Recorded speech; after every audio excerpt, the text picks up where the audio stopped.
mesdames, messieurs. Je suis maire d'une petite commune rurale de Cap. L'augmentation de leur personnel. Là-dessus, je pense qu'il faut aussi éviter. Je vais enlever ma veste parce qu'on rentre et on continue. Il faut sur ce sujet aussi éviter. Par contre, quand on parle d'inégalité, moi je suis frappé de voir que dans notre pays, on ne parle pas suffisamment d'inégalité de destin. La vraie injustice, ce n'est pas que l'un gagne forcément plus que l'autre. Ça dépend s'il travaille plus, s'il s'est donné les moyens de le faire, s'il a considéré que l'objectif de sa vie, c'était de gagner de l'argent. Il y a des gens qui veulent ça, ou de créer forcément des entreprises ou autres.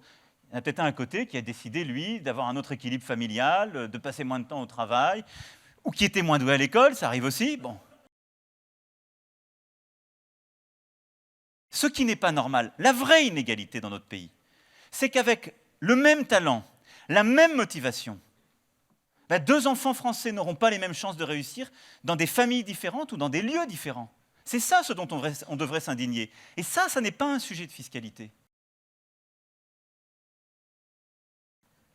Et je pense qu'on passe beaucoup trop d'énergie collective dans cette passion française pour la fiscalité. Le vrai sujet pour réduire ces inégalités, c'est l'école et le projet éducatif et scolaire. Nous sommes le seul grand pays européen qui, depuis 3 décennies, est en chômage de masse. Et ça, je peux vous le dire très sincèrement, ce n'est pas en rétablissant l'ISF ou en faisant le RIC qu'on le réglera. Hein.